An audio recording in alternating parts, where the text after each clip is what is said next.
প্রিয় দর্শক, আপনারা যে যেখানে আছেন সকলকে প্রীতি ও শুভেচ্ছা জানিয়ে নিউ ইয়র্ক থেকে রতন তালুকদার লাইভ শুরু করছি। খলিলুর রহমান নামে আমাদের যে পররাষ্ট্রমন্ত্রী, তাকে নিয়ে বিস্তর আলোচনা হচ্ছে। ডক্টর খলিলুর রহমান একজন আমেরিকান নাগরিক, যদিও তিনি এখন মিথ্যাচার করছেন। তিনি বলছেন আমেরিকান নাগরিক নয়, কিন্তু তার যথেষ্ট প্রমাণ রয়েছে। তিনি আজ প্রায় 25 বছর যাবৎ মার্কিন যুক্তরাষ্ট্রে বসবাস করতেন। 90 দশকের শেষের দিকে তিনি বাংলাদেশ ছেড়েছেন। বাংলাদেশ ছেড়ে আসার বিস্তর কারণ রয়েছে। এ নিয়ে ঢাকার কাগজে অনেক লেখালেখি হয়েছে। তিনি যখন প্রথম রোহিঙ্গা বিষয়ক একজন স্পেশাল ব্যক্তি হিসাবে নিয়োগ পান, তখন থেকেই এই আলোচনার সূত্রপাত। তারপর করিডোর, চট্টগ্রাম বন্দর, সেন্ট মার্টিন, এসব নিয়ে অনেক কথা হয়েছে।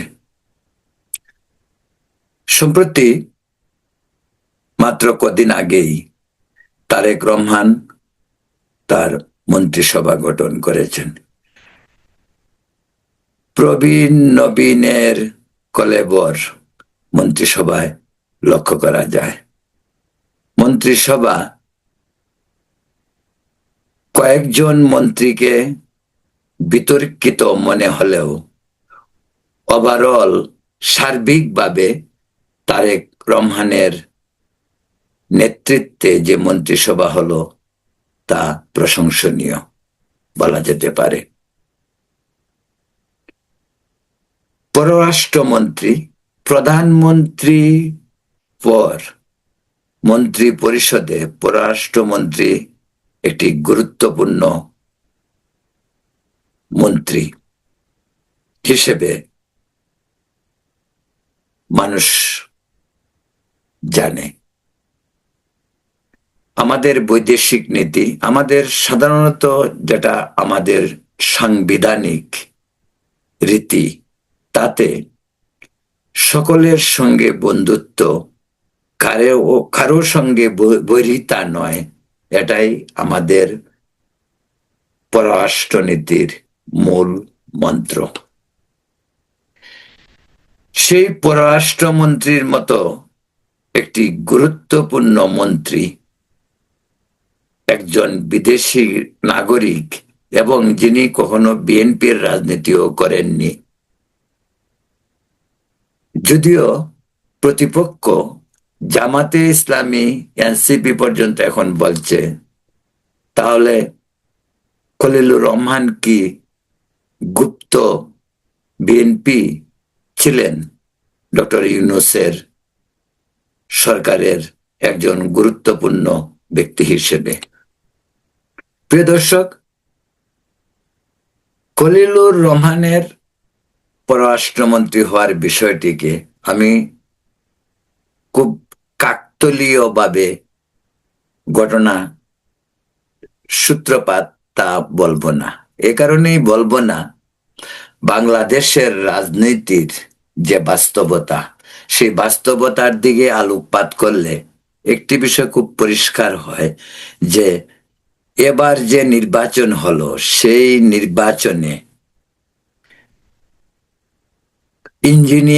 ইঞ্জিনিয়ারিং বলে রব শোনা গেছে, শোনা যায়। যদিও আমি মনে করি এবারে নির্বাচন অত্যন্ত সুষ্ঠু, অবাধ, নিরপেক্ষ এবং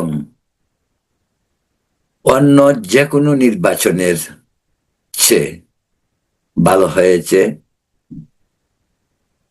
বর্তমান সিচুয়েশনটা এই কারণেই বলছি, ডক্টর ইউনূস সরকার তার যে কর্মকাণ্ড, বিশেষ করে নির্বাচন নিয়ে, সেই কর্মকাণ্ডে যথেষ্ট সন্দেহ ছিল। বিএনপিকে আড়াল করার জন্য, বিএনপির কর্মকাণ্ড এবং বিএনপির নির্বাচনে আসার যে পরিবেশ, সেই পরিবেশকে বিঘ্ন ঘটানোর জন্য ডক্টর ইউনূস প্রাণপণ চেষ্টা করেছিল। কেন করেছিল? একটাই উদ্দেশ্য, ডক্টর ইউনূস এবং তার উপদেষ্টা পরিষদ, তারা ক্ষমতা ছাড়তে চায়নি। তারা আরো অনেক দিন ক্ষমতায় থাকার স্বপ্ন দেখেছিল, যে কারণে চলে বলে কৌশলে নানা ভাবে এই নির্বাচনকে পেছানোর চেষ্টা করে, যদিও শেষ পর্যন্ত তারা সফল হয়নি। বিএনপির মতন একটি বৃহৎ রাজনৈতিক দল, যার শাখা প্রশাখা, যার শেকড় এদেশের মানুষের মনের মণিকুটায় শক্ত অবস্থানে ছিল, এই নির্বাচনে বিএনপির জয় না, এই নির্বাচন বাংলাদেশের মানুষের অধিকারের জয় হয়েছে। প্রিয় দর্শক, বলছিলাম যে তারেক রহমান যখন 17 বছর পর ব্রিটেন থেকে বাংলাদেশে ফিরে এলেন, তখনই কিন্তু বাংলাদেশের রাজনীতির আকাশে এক নতুন দিনের সূচনা হয় এবং তারই ধারাবাহিকতায় নির্বাচন সম্পন্ন হলো। অনেক বিঘ্ন বিপদকে মাথায় নিয়ে ইউনূসের ষড়যন্ত্রকে ধূলিসাৎ করে দিয়ে শেষ পর্যন্ত জয় বিএনপির ঘরেই এসেছে বলে বাংলাদেশের মানুষের অন্তত এটাই ধারণা। তো বলছিলাম খলিলুর রহমান, ডক্টর ইউনূস তো শুধু খলিলুর রহমান নয়, ডক্টর ইউনূস, আলী রিয়াজ থেকে শুরু করে আরো বেশ অনেক ব্যক্তি, যাদের নাম বলতে চাই না, আপনারা নিশ্চয়ই জানেন, ওদেরকে তিনি উপদেষ্টা পরিষদে নিয়ে দেশটি এনজিও কোম্পানির মতো শাসন করেছেন, যাদের সঙ্গে রাষ্ট্র বা সমাজের কোনো ধরনের সম্পর্ক ছিল না। আমাদের দেশে উপদেষ্টা হওয়ার মতন মেধাবী মানুষের অভাব ছিল না। তারপরেও আলী রিয়াজের মতো ধান্দাবাজ বাটপার, খলিলের মতো একজন আমেরিকান নাগরিককে কেন বাংলাদেশে নিতে হবে, সেটা ডক্টর ইউনূসই সম্ভবত ভালো করে জানেন। যাই হোক, দিন শেষে ডক্টর ইউনূসের শেষ রক্ষা হয়নি। বাংলাদেশের মানুষ একটি নির্বাচনের রায় দিয়ে ইউনূসের মেটিকুলাসলি ডিজাইনের সকল স্বপ্ন ধূলিসাৎ করে দিয়েছে।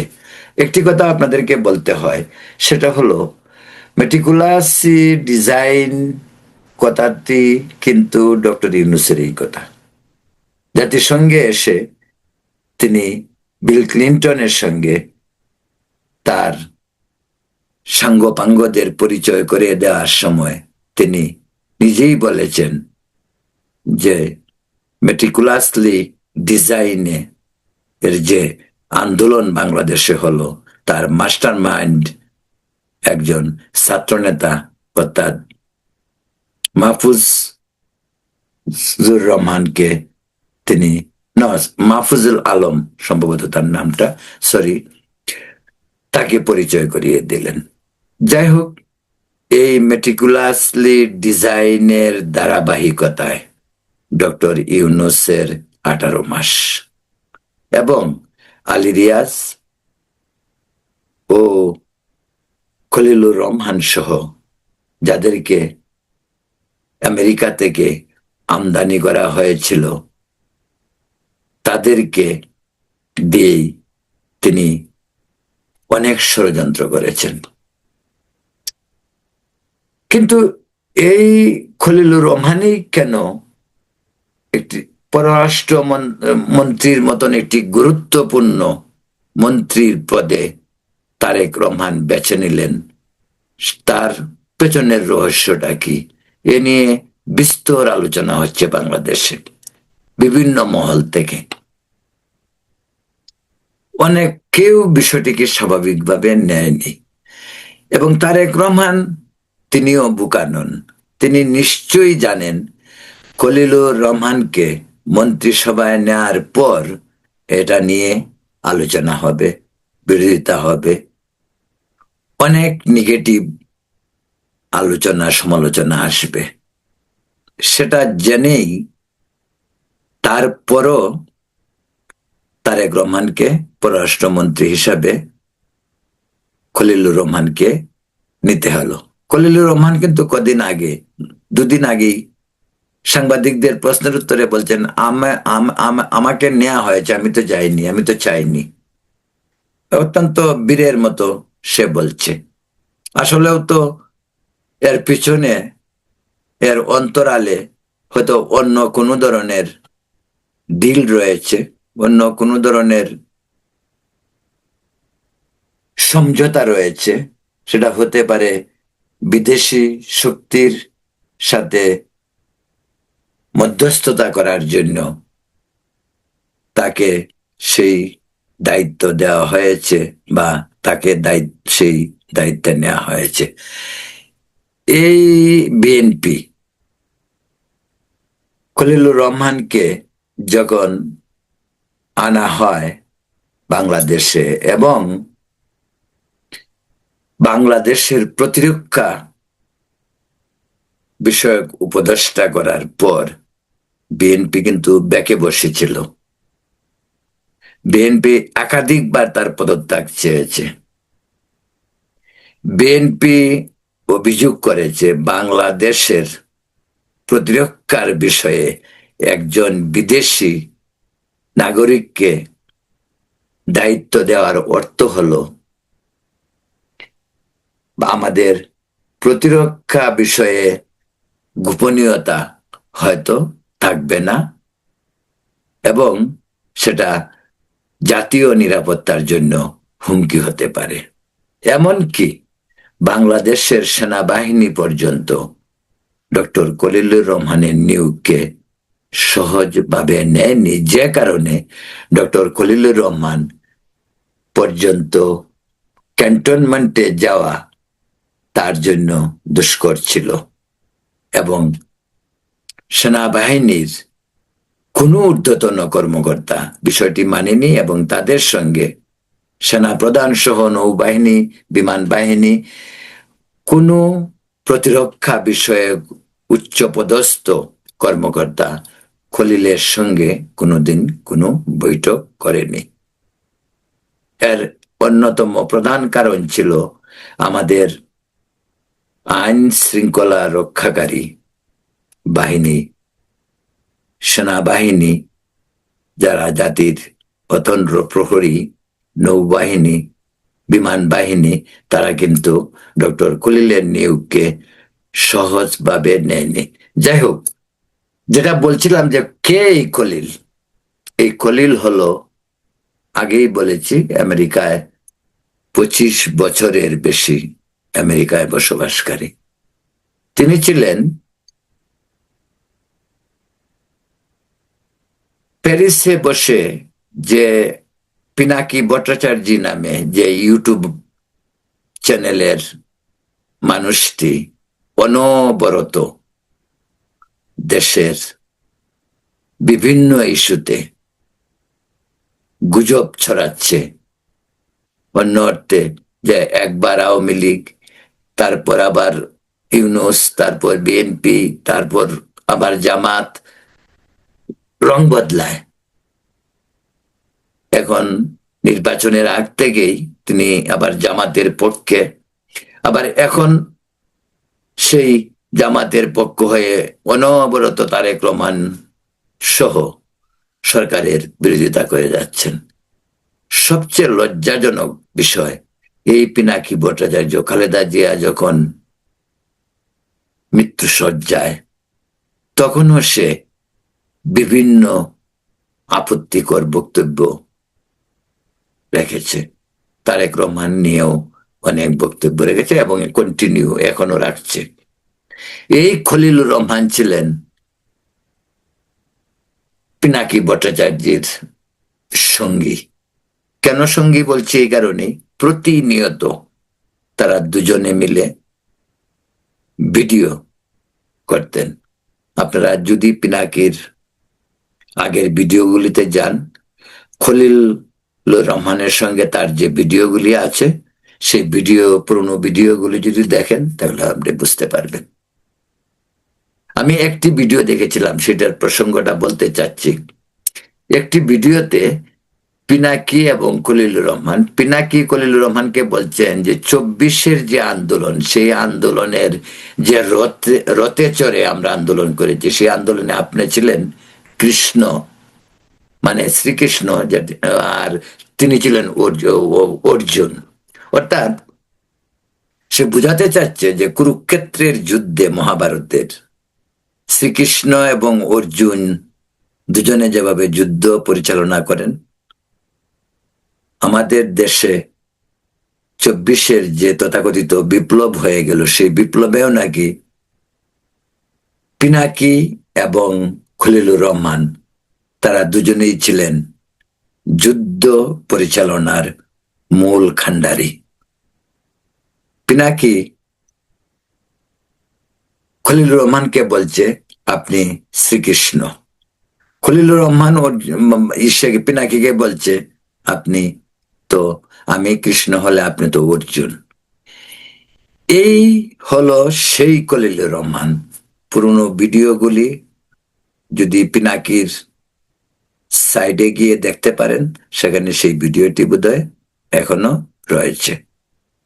সে প্রায় প্রতি সপ্তাহেই পিনাকির সঙ্গে বিভিন্ন ইস্যু নিয়ে গুজব এবং অপ্রাসঙ্গিক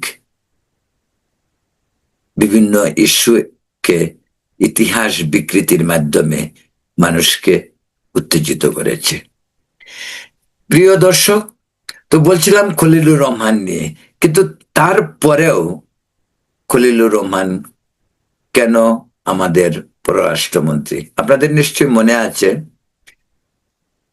বিএনপি যখন খলিলুর রহমানকে পদত্যাগের দাবি করে, তার মাত্র কয়েকদিনের ব্যবধানেই ডক্টর ইউনূস একটি কৌশল নেন। তিনি যান লন্ডনে, সরকারি দাওয়াতে লন্ডন যাচ্ছেন বলে তিনি লন্ডন গিয়ে তারেক রহমানের সঙ্গে দেখা করলেন, কথা বললেন, এবং তিনি সঙ্গে নিয়ে গেলেন এই খলিলুর রহমানকে। আপনারা নিশ্চয়ই ভিডিওতে দেখেছেন তারেক রহমানের কে স্বাগত জানানো লন্ডনে ডক্টর ইউনূস এবং তারেক রহমানের মিটিং এর যে অ্যারেঞ্জমেন্ট, সেই অ্যারেঞ্জমেন্টের পুরো দায়িত্বে ছিলেন খলিলুর রহমান।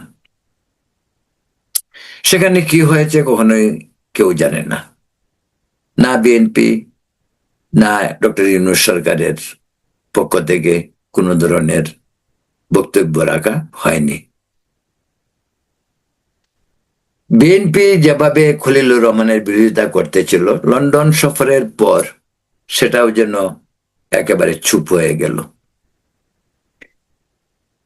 তারপর আজকে তিনি পররাষ্ট্রমন্ত্রী। কিভাবে? বিএনপির ভিতরে পররাষ্ট্রমন্ত্রী হওয়ার মতো যোগ্য ব্যক্তি অন্তত 1 ডজন রয়েছে, অন্তত 12 জনকে খুঁজে পাওয়া যাবে। এর আগেও বিএনপি তিনবার ক্ষমতায় ছিল, তখন পররাষ্ট্রমন্ত্রী ছিল। পররাষ্ট্রমন্ত্রী বিএনপির তখনকার সময় বিদেশ থেকে হায়ার করতে হয়নি, টেকনোকোটায় দেশ থেকেও হায়ার করতে হয়নি। বিএনপি নেতৃত্বের ভিতর থেকেই বিএনপি পররাষ্ট্রমন্ত্রীর মতন একটি গুরুত্বপূর্ণ মন্ত্রী নিয়োগ দিয়েছিল এবং তারা সফলতার সাথেই পররাষ্ট্র বিষয়ক মন্ত্রণালয়ের দায়িত্ব পালন করেছিলেন আমাদের পররাষ্ট্র নীতিকে ফলো করেই। কিন্তু আজকে খলিলুর রহমান, এজন্য অনেকের খুব সন্দেহ, যেহেতু আমেরিকার সঙ্গে বিভিন্নভাবে বাংলাদেশ জড়িত, 24-এর তথাকথিত বিপ্লবে ভেতরে ভেতরে আমেরিকার ডিপ স্টেট বলে কথিত যে কাল্পনিক শক্তি, সেই শক্তির প্রভাব ছিল অর্থের প্রভাব, যেমনটি খুদ বর্তমান প্রেসিডেন্ট ডোনাল্ড ট্রাম্প নিজেও পর্যন্ত বলেছেন যে বাংলাদেশের পলিটিক্যাল ল্যান্ডস্কেপ কে পরিবর্তনের জন্য $29 মিলিয়ন স্পেন্ড করা হয়েছিল একটি কোম্পানিকে, একটি এনজিও কে অর্থাৎ। এবং সেই এনজিওটি, আশ্চর্যের বিষয়, সেই এনজিওর কর্মচারী ছিল মাত্র 2 জন। সে নিয়ে অনেক আলোচনা তখনকার সময় হয়েছে, আপনারা নিশ্চয়ই শুনেছেন। তার সঙ্গেও ভেতরে ভেতরে খলিলের সম্পৃক্ততা ছিল না, সেটাও বলা যাবে না, কিন্তু ছিল, তার কোনো প্রমাণও নেই। কিন্তু তো হঠাৎ করে খলিল আমেরিকার নাগরিক, সে বাংলাদেশের জন্য এত উপযোগী হয়ে উঠলো, এত গুরুত্বপূর্ণ হয়ে উঠলো, বাংলাদেশের মন্ত্রী পর্যন্ত তাকে করতে হলো, কারণটা কি? এর পেছনের কারণ, এর অন্তরালের খবর একদিন নিশ্চয়ই বের হবে, একদিন মানুষটিকে জানতে পারবে, একদিন এই বিএনপি হয়তো বলবে কি কারণে খলিলকে নেওয়া হয়েছিল। বা আমি এটা এখনো বিশ্বাস করি, যেভাবে খলিলকে নিয়ে আলোচনা হচ্ছে আর খলিলের যে অতীত ভূমিকা, খলিলের আমেরিকায় যে তার ভূমিকা, সবকিছু মিলিয়ে খলিল খুব বেশি দিন তারেক রহমান মন্ত্রিসভায় পররাষ্ট্রমন্ত্রী থাকবেন সেটাও আমার বিশ্বাস হয় না। আপাতত চাপে পড়ে বিএনপি হয়তো সেটি করেছে, যেমনটি ডক্টর ইউনূস ইলেকশন দিবে না যে তালবাহানা করতেছিল, সেখানে বিএনপি কিন্তু সবকিছুতেই রাজি। বিএনপি শুধু চেয়েছিল নির্বাচনটা হোক, একটি নির্বাচিত সরকার আসুক। বিএনপি যদি তখন অ্যাগ্রেসিভ ভূমিকা নিত, তাহলে হয়তো ডক্টর ইউনূস অন্য রাস্তায় হাঁটত। কিন্তু বিএনপি অত্যন্ত সহনশীলতা, ধৈর্যের সাথে ডক্টর ইউনূস যাই বলেছে তাতেই হা বলে বিএনপি নির্বাচন পর্যন্ত এসেছে।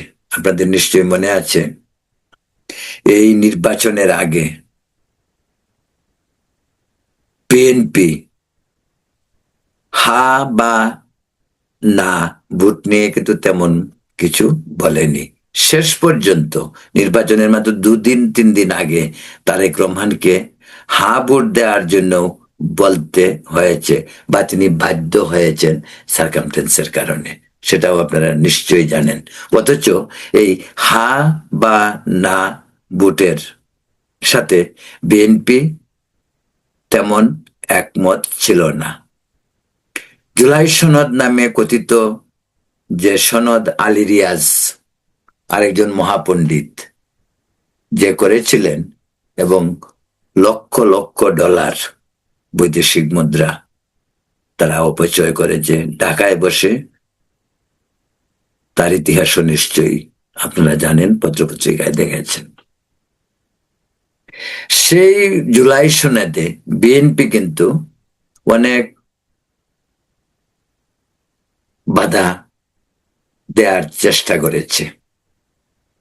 নোট অফ ডিসেন্ট অনেকগুলি ইস্যুতে তাদের দেয়া রয়েছে। এক, দ্বিতীয়ত বিএনপির 31 দফা, বিশেষ করে তারেক রহমানের 31 দফা কিন্তু জুলাই সনদের অনেকগুলি বক্তব্য, অনেকগুলি ইস্যু কিন্তু তারেক রহমানের 31 দফায় রয়েছে। তাই বিএনপি ক্ষমতায় গিয়ে যদি তার 31 দফা বাস্তবায়ন করে, জুলাই সনদের প্রয়োজনটা কি? আমাদের জুলাই সনদের কি প্রয়োজন? এই হা বা না ভোটের নাটকেরই কি প্রয়োজন ছিল? এবং হা বা না ভোটের যেটা হয়েছে, সরকার কিন্তু, বিশেষ করে ইউনূসের কথা বলছি, তিনি কিন্তু জাতীয় সংসদ নির্বাচনের চেয়ে গুরুত্ব দিয়েছেন হা না ভোট। কারণ হা বা না ভোট দিয়ে তিনি তার এজেন্ডা বাস্তবায়ন করতে চেয়েছেন, মুক্তিযুদ্ধকে অস্বীকার করতে চেয়েছেন, জাতিকে ধ্বংসের মুখে দাঁড় করানোর চেষ্টা করেছেন।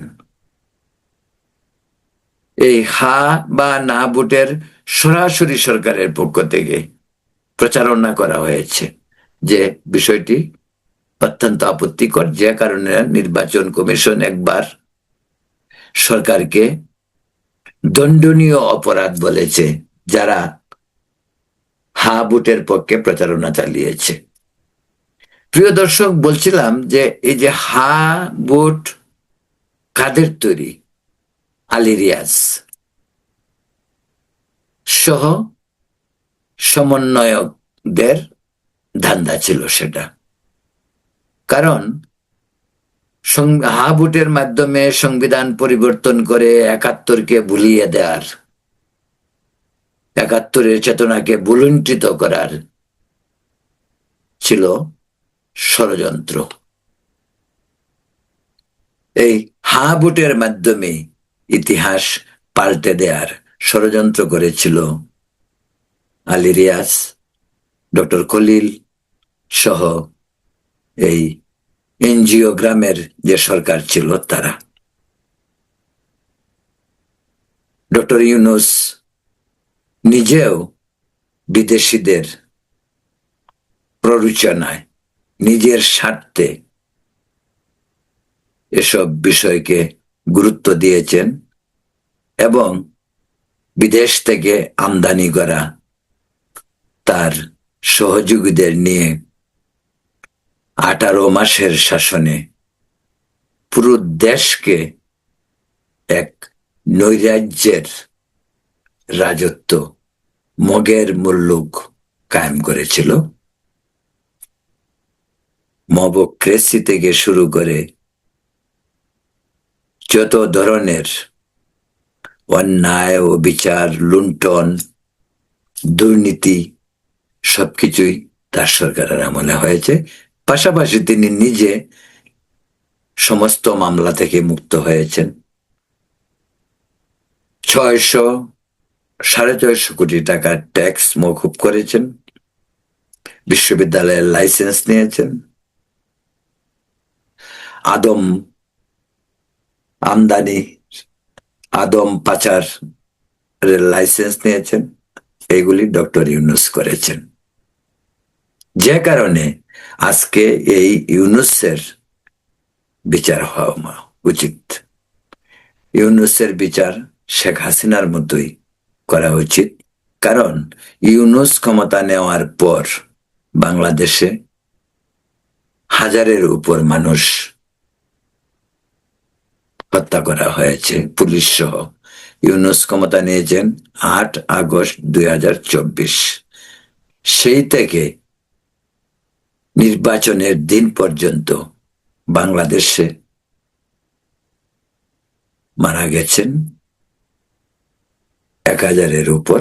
সেটা আমার বক্তব্য নয়, সেটা আন্তর্জাতিক সম্প্রদায়ের, জাতিসংঘ, ইউনাইটেড স্টেটস, ভারতের বিভিন্ন মানবাধিকার সংস্থা, ইউরোপিয়ান ইউনিয়ন, তাদের বক্তব্য। তাই এসব কারণে তারেক রহমানের উচিত ডক্টর ইউনূসকে আইনের আওতায় এনে এসব বিচার সম্পন্ন করা। কোনো অবস্থাতেই ডক্টর ইউনূস যেন দেশ ছেড়ে পালাতে না পারে। ইউনূসকে আইনের আওতায় আনলে আরো অনেক রহস্য উদ্ঘাটন হবে। সাথে সাথে আলী রিয়াজকে আইনের আওতায় আনা উচিত। আরো কয়েকজন, এই যে পোলাপান যেগুলি ফকির ছিল, যেগুলি উপদেষ্টা হয়ে হাজার হাজার কোটি টাকা কামিয়েছে, তাদেরকেও আইনের আওতায় আনা উচিত। ওরা এখন আবার হুমকি দিচ্ছে বিপ্লব, আবার নাকি বিপ্লব করবে। তো করুক না বিপ্লব, দেখি। বিপ্লবের দিন শেষ, আর বিপ্লব হবে না বাবা। আমাদের দেশে নির্বাচন হয়েছে, একটি বৃহৎ রাজনৈতিক দল বিএনপি ক্ষমতা নিয়েছে, তারেক রহমান প্রধানমন্ত্রী হয়েছেন। দেশটি গণতান্ত্রিক পথে, উন্নয়নের পথে, জাতি ধর্ম বর্ণ নির্বিশেষে সকল সম্প্রদায়ের সহযোগিতায়, ঐক্য সম্প্রীতি এবং একটি সুশীল সুন্দর সমাজ প্রতিষ্ঠায় এগিয়ে যাবে, সেই আশাই আমরা রাখতে পারি। তারেক রহমানের উচিত হবে অবিলম্বে পররাষ্ট্রমন্ত্রীর পদ থেকে খলিলকে বের করে আমেরিকায় পাঠানো। বিএনপির ভেতর থেকেই ত্যাগী মেধাবী একজন নেতাকে পররাষ্ট্রমন্ত্রী করা হোক আগের মতো। খলিলকে অব্যাহতি দেওয়া, এটা গণমানুষের দাবি, বাংলাদেশের মানুষের দাবি। সেটি অনুধাবন করা তারেক রহমানের উচিত এবং গণতন্ত্র এবং মানুষের ভোটের প্রতি শ্রদ্ধাশীল হয়েই তাকে অন্তত বিদেশি নাগরিক খলিলুর রহমানকে দেশ থেকে বের করা উচিত, তাকে মন্ত্রিত্ব থেকে অব্যাহতি দেওয়া উচিত। এখন এ পর্যন্তই প্রিয় দর্শক, আগামীকাল অন্য কোনো ইস্যু নিয়ে কথা বলবো। এ পর্যন্ত ভালো থাকুন, সুস্থ থাকুন, নিরাপদ থাকুন। ধন্যবাদ।